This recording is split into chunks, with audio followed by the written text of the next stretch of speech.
Hello, everyone. Welcome to In the Know. This is our series that digs into the details on a variety of topics. My name is Jenn Killpack, and I serve the church as Director of Communications. And my guests today are Scott Murphy and Stassi Cramm. They're members of the First Presidency and counselors to President Veazey. Our topic today is all about the new Sacrament Guidelines that the church has developed, and we'll be providing a little bit of background about how these came into being.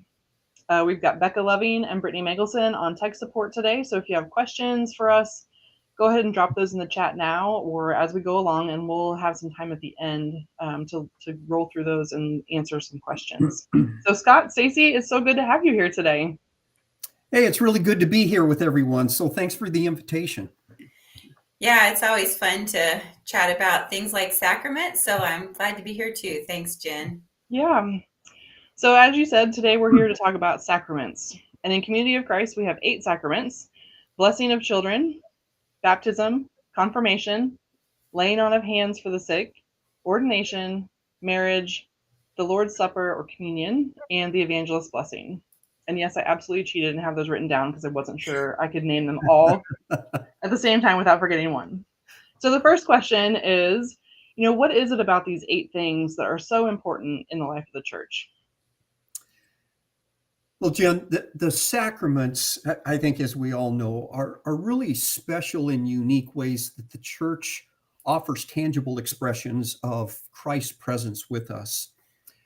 As we try to express and define in our foundational resource, Sharing in Community of Christ, which I hope everybody has a copy of. If not, check Herald House for it. But this resource reminds us that the sacraments are one of the most essential ways that the church remains unified as a global community.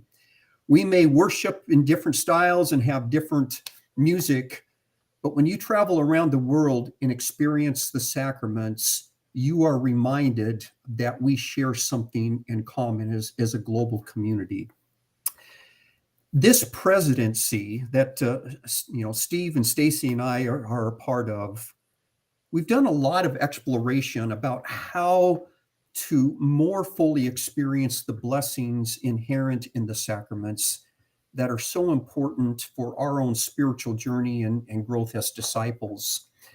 And while we did not anticipate this at the onset of the pandemic, what we did experience is that there was a significant growth opportunity that emerged when we were faced with the reality that we could not physically be together, which forced us then to have to begin to ask different questions and to explore new ways for sharing together.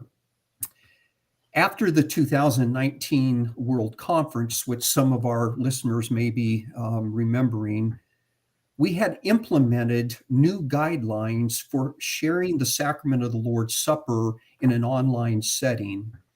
And at that time, we had no idea how vital that guideline would become for us.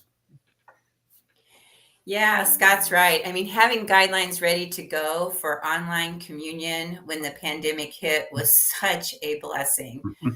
The pandemic caused us to accelerate our work on online provisions for most of the other sacraments while struggling to stay true to the universal elements of the sacraments.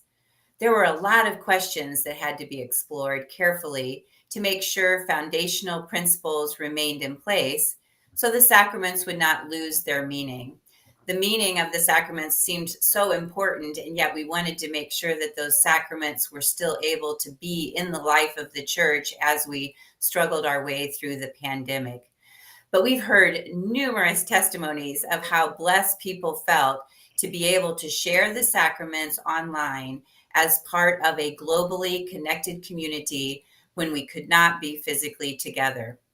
I remember one woman wrote an email that she had not had the opportunity to take communion for several years because she lived far away from any Community of Christ congregation, and because of health circumstances, she was not able to travel.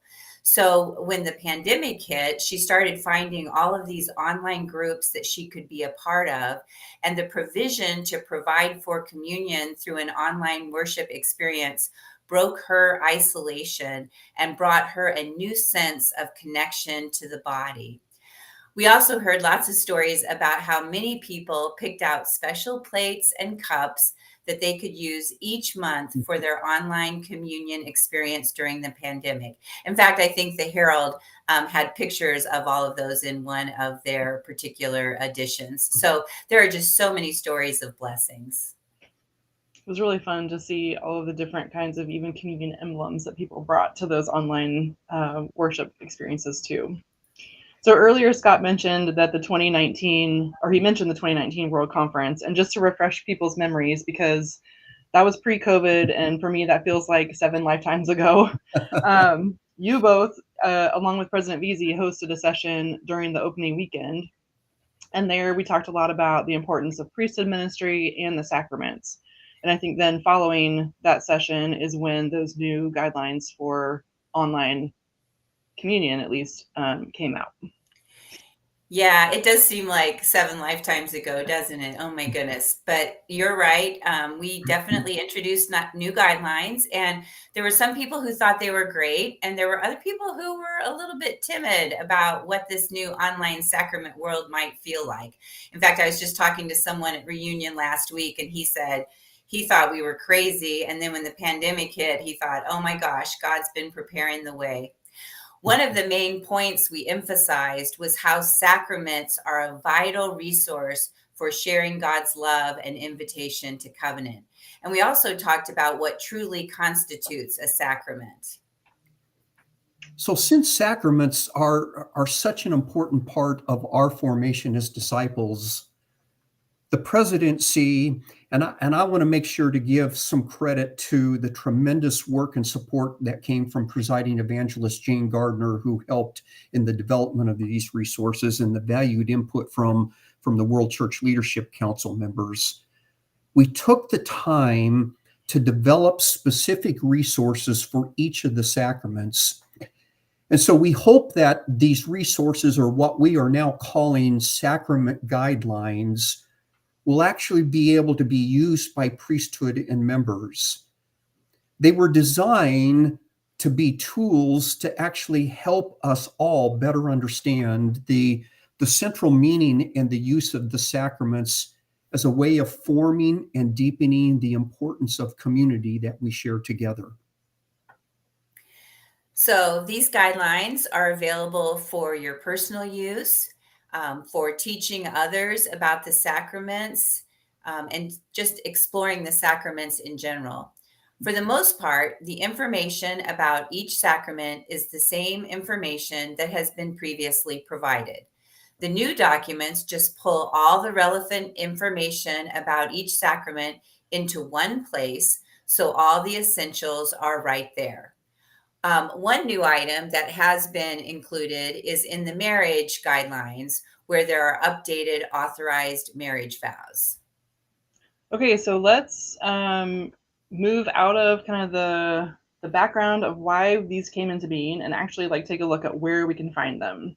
So Beck, if you can share screen with me, I'll make sure that, the inception of, okay, everyone see that all right? So on seaofchrist.org, for those who come to the website to look for all the things, you can always find your ministry tools link right here at the top. You can also find a link to Herald House. But ministry tools is where we're going today. So ministry tools, you can click that.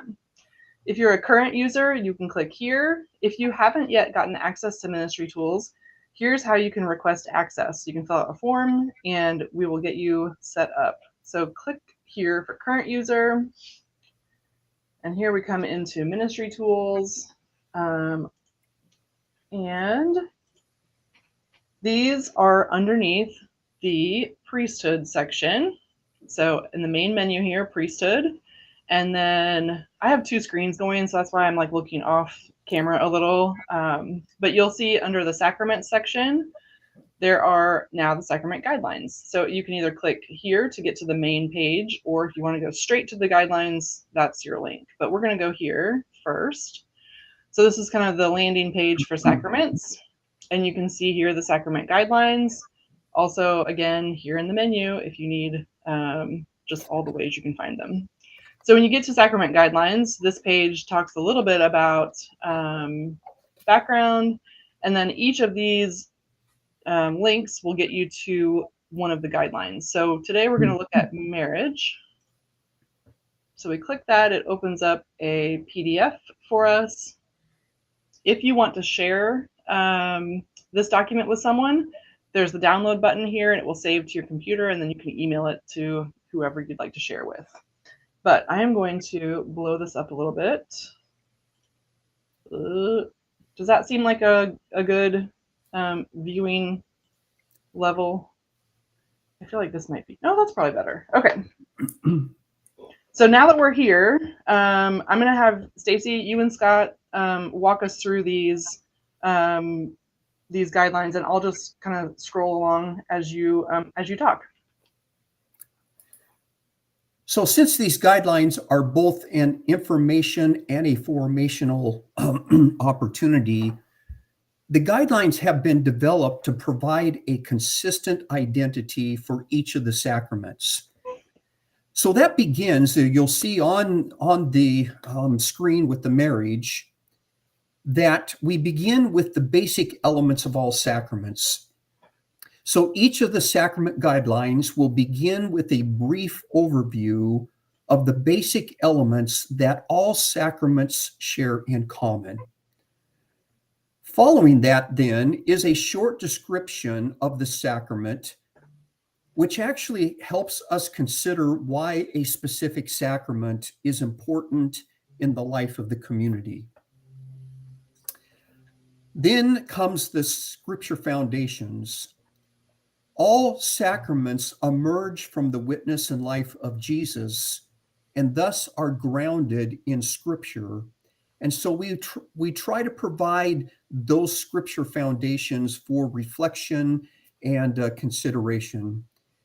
And then that moves into primary symbols. If you actually think about it, each sacrament is expressed through both words and symbols. So the guidelines try to help us recognize these tangible symbols that actually can awaken us to the gift God seeks to share with us through each of these sacraments. So then the next section, as you see there on the screen, is Community of Christ Particulars Required. So these are the required elements for a Community of Christ sacrament. For the one you're looking at, the marriage guidelines, you'll see in this section, for instance, the marriage statement, the vow statement. And you'll also see the two additional authorized covenant statements that have been made available for the church to use, in addition to the original language that we find in Doctrine and Covenants 111 2b.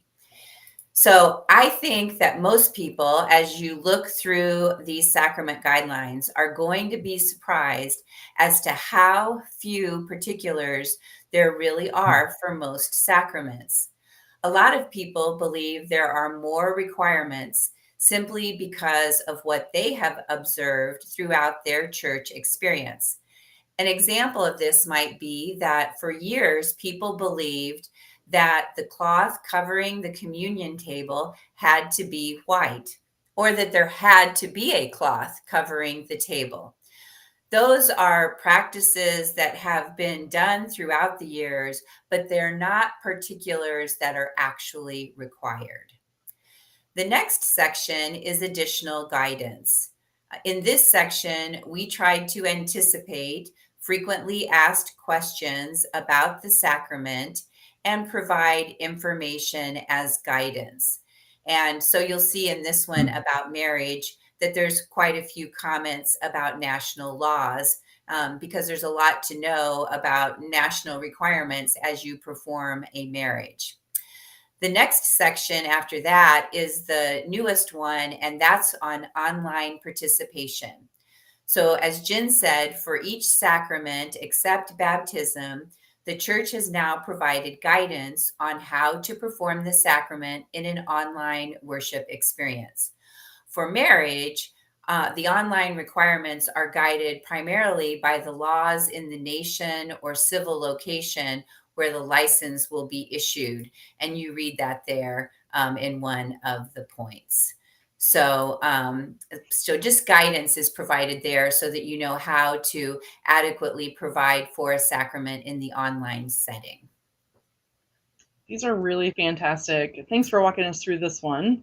You can find all of the other sacraments here on the guidelines page. Go back here. And if you look, like we'll open up Blessing of Children. They follow the same kind of template. So you'll find the same sections and kind of the same order and layout, additional guidelines, and the online participation. So that's available for each of the sacraments. The only difference I'd point out on this page, it keeps going back to the document library, but on this page, the only one that is different is Evangelist Blessing. Because they have so many resources already, it opens this basic template and then it points to additional resources as well. So they have kind of like another whole set of materials that are particular to evangelists. So that's maybe one difference in this particular case for that sacrament. So the other thing that you'll notice, I keep coming back here to this document library. So from the menu, if you click documents, this is where it drops you here. And you'll see some maybe languages that are not your own. So these sacraments are available. These sacrament guidelines are available in English, French, and Spanish. So this is something, again, like Scott was saying, like that really hold us together as a worldwide church, that we're all following the same guidelines for each of these sacraments. One other thing I wanted to point out to you on this sacraments page is these series of videos, and they are called Leading Sacrament Ministry. They're a couple years old, but they're still very accurate and helpful, I think. So this, again, is kind of a how-to video. We've linked the sharing how to serve the Lord's Supper. So these are, I will say, these are pre-online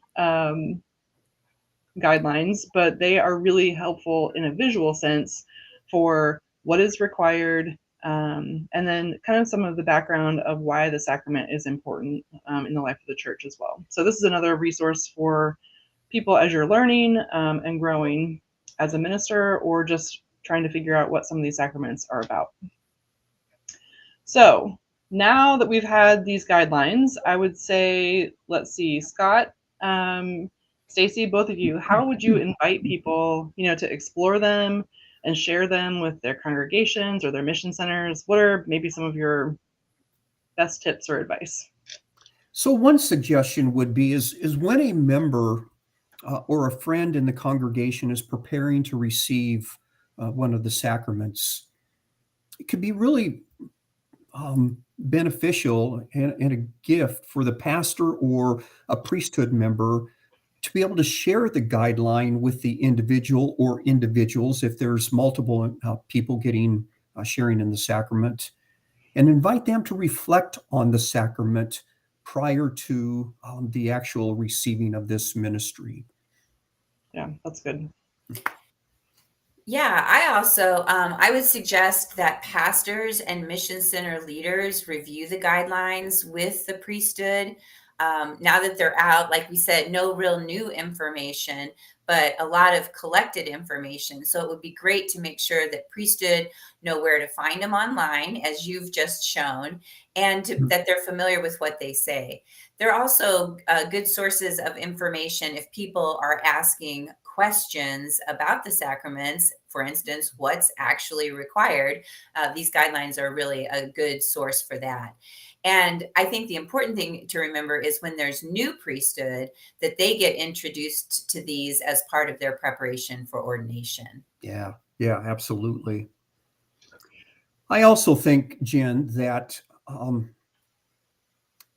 periodically, I think this is where, again, pastoral leadership teams, or priesthood in congregations can use these guidelines with the congregation or a group as preparation for a sacrament experience to be experienced among the group or congregation. I guess if I'm honest, I think one of our mistakes that we make at times is that we get in the mindset that on some of these sacraments, it's just for the individual who is going through that. So for the blessing of children, the sacrament is really for the child getting blessed, or baptism, it's for the person being baptized. I think we neglect to remember that the sacrament experience is for all of us. While we may not be the one in the water, we may not be the one being ordained, there is always the question that emerges from a sacrament of how has my life been blessed? How do I remember my call to baptism? How is God calling me to share my ministry? So I would just encourage those who are listening that don't just insert a sacrament in a service and expect everybody to understand. Help develop an understanding of the sacrament so that when the community shares together, they are invited to experience that together, to reflect on the sacrament together, and how it can awaken each person to the gift of God's grace and eternal love. So that would just be another observation and suggestion for how these guidelines could be used. Yeah, those are really good tips. That's why you guys get to be in charge of things. Geez, thanks. I think let's see if we have any questions popping up in social. There's a lot of greetings from all over the place. I can see Iowa, Baltimore, Brazil, Pleasant Hill,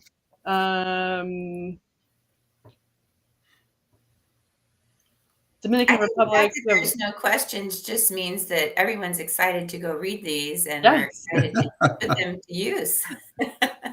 Perfect. Since it doesn't appear to have any questions at the moment, I will give everyone who's online today at least an opportunity to think about a question if you want to, and put it in the chat. And while you're doing that, I think, Stassi, Scott, is there any, particular experience of maybe like online sacraments that has just, been impactful for you, or moving, that you want to share with us today? Yeah, I'd love to share. So during the pandemic, I had the opportunity to participate in a couple of ordinations to the office of bishop. So the presidency is often the primary person who ordains people to the office of bishop. And a lot of times the presidency doesn't have the opportunity to participate in that sacrament because people are being ordained in mission center conferences in their different places of the world, and it just doesn't make sense to travel for that one sacrament. But with the online worship, it's given us the opportunity to be virtually present for those experiences. And so in one case, I was assisting the apostle who was offering the prayer. And I just remember how connected I felt, I guess is the way to say it, to both the person being ordained to the office of bishop, to, apostle at the time, Barb Carter, who was offering the prayer. And my, eyes were closed. And so in that moment of closed eyes, I felt like I was physically in the room with Carrie, who was being ordained to the office of bishop, and Barb. Then you open your eyes and you realize you're staring at your computer screen and people are all over the place. But it proved to me that God's spirit is not limited by being in the same room or breathing the same air, but it transcends the connection of the internet that gives us, so many new opportunities. So I just think that there's a lot of potential as we lean into what our world looks and feels like going into the future, and what the role of the sacrament is in continuing to help create community and bring us closer to God. Yeah. Let's see. I see a question that did pop up here. A question often arises about pre-marriage counseling materials. Are there any resources that the church recommends? Yeah, so that's a good question. The church doesn't currently produce any premarital counseling material, but we have a list of suggested resources. We keep trying to update that as new resources come out. So really, I think my best advice to people is if you are getting ready to participate with a couple in the journey towards marriage, that you reach out to your mission center president or your field apostle and find out what the best resources are that are currently available in the area of the church where you are located. I just made myself a note about that. Deb, that was I see Deb's comment about could that list be included somewhere on ministry tools. So I just made a note for myself for Deb to check that out and see if we can maybe compile even just like a simple list to start with. So on my list. Let's see, we have another question from Donnie about administration for the sick or laying on of hands for the sick. If only one elder is available, how, if appropriate, may an Aaronic priesthood member assist the elder? Yeah, it's really a good question too. The sacrament of laying on of hands it is contained within the calling and ministry of those in the Melchizedek priesthood, that spiritual ministry.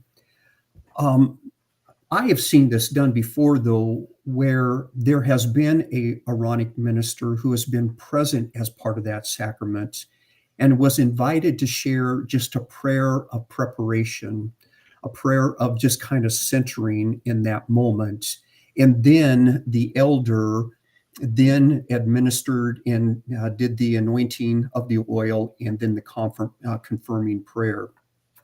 So that is appropriate as preparation ministry that the Aaronic priesthood participate in, being able to use them in that centering time, which just sets a nice tone then for the elder in the Melchizedek priesthood to be able to offer the laying on of hands sacrament.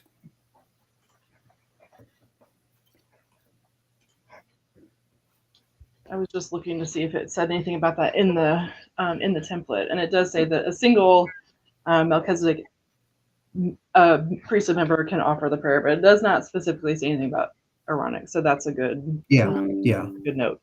I do think it says that in the Aaronic priesthood coursework. So, because presiding bishop Frick oversaw, the development of that material, and a lot of people have asked, well, what is the ministry of angels that, is under the Aaronic ministers? What does that mean? And there's this excellent section in there that talks about that really that's about presence and, bringing the presence of the divine into the room, and that the Aaronic priesthood are in their connection to people and their relational ministries are uniquely postured to be able to, create that space of openness for people to experience the blessing that will come. Yeah. So another good reminder, there's great material about priesthood offices that are available through Herald House, Ministry of, and then the appropriate priesthood office. So if you haven't checked those out, or if you've been a long-term priesthood member and haven't looked at the new courses, there's some really, really good material there. I don't think I see any other questions, so we will wrap it up today. This session has been a really great reminder that the sacraments of the church touch people's lives at really important times and places, and they provide a really unique opportunity to encounter God. So next time that you participate in a sacrament, I hope that you feel the connections to the worldwide church, because these sacraments continue to form us into the global community that we are today. Scott, Stacy, thank you so much for joining me today. It was really great to have you here. It's been great to be with you and everyone. Thank you. Yeah, definitely. And blessings to everyone. This coming Sunday is Communion Sunday. So blessings as you participate in communion together. So we wrap up today. Just remember to visit Ministry Tools. That's where we can find leadership information, Herald House for your resources, and seaofchrist.org for news and ways to get involved.